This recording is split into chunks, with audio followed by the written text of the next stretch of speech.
Ipinahayag ng presidential sister na si Senator Amy Marcos na naghahanap lang daw ng gulo ang mga humihimok sa gobyerno na makipagtulungan sa International Criminal Court o ICC.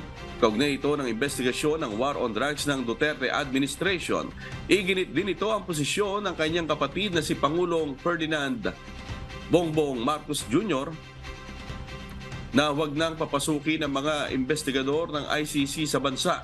Pakinggan natin ang pahayag ni presidential sister na si Senator Amy Marcos. Talagang basag ulo to.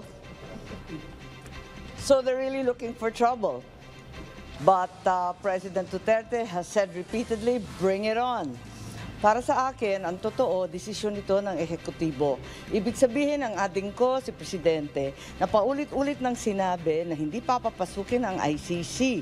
Sang-ayon po ako doon. Para naman kay Senator Risa Hontiveros, wala siyang ibang intensyon sa paghahain ng resolusyon na humihimok sa Administrasyong Marcos na makipagtulungan na sa International Criminal Court.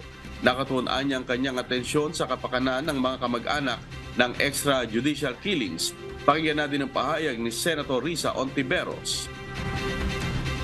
Wala pong naghahanap ng trouble.